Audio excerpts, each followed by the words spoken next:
বিশ্বনবীর জন্মদিন পালন করে একটা দল বিরিয়ানি খাওয়ার মাধ্যমে আসরা নাই। বিশ্বনবীর জন্মদিন সাহাবারা পালন করতেন না।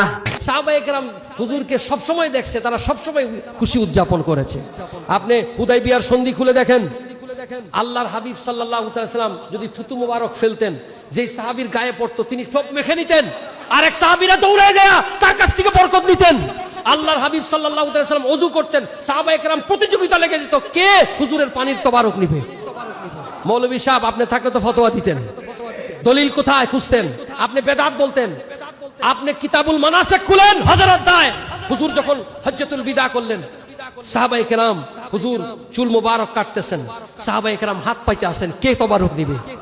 আরে হুজুরের চুল তবারক মনে করতেছে, হুজুরের ওযু করা পানির তবারক মনে করতেছে, হুজুরের থুতু মোবারককে তবারক মনে করতেছে। আরে এটার নাম ইশকে মুস্তাফা, এটার নাম হুজুরের।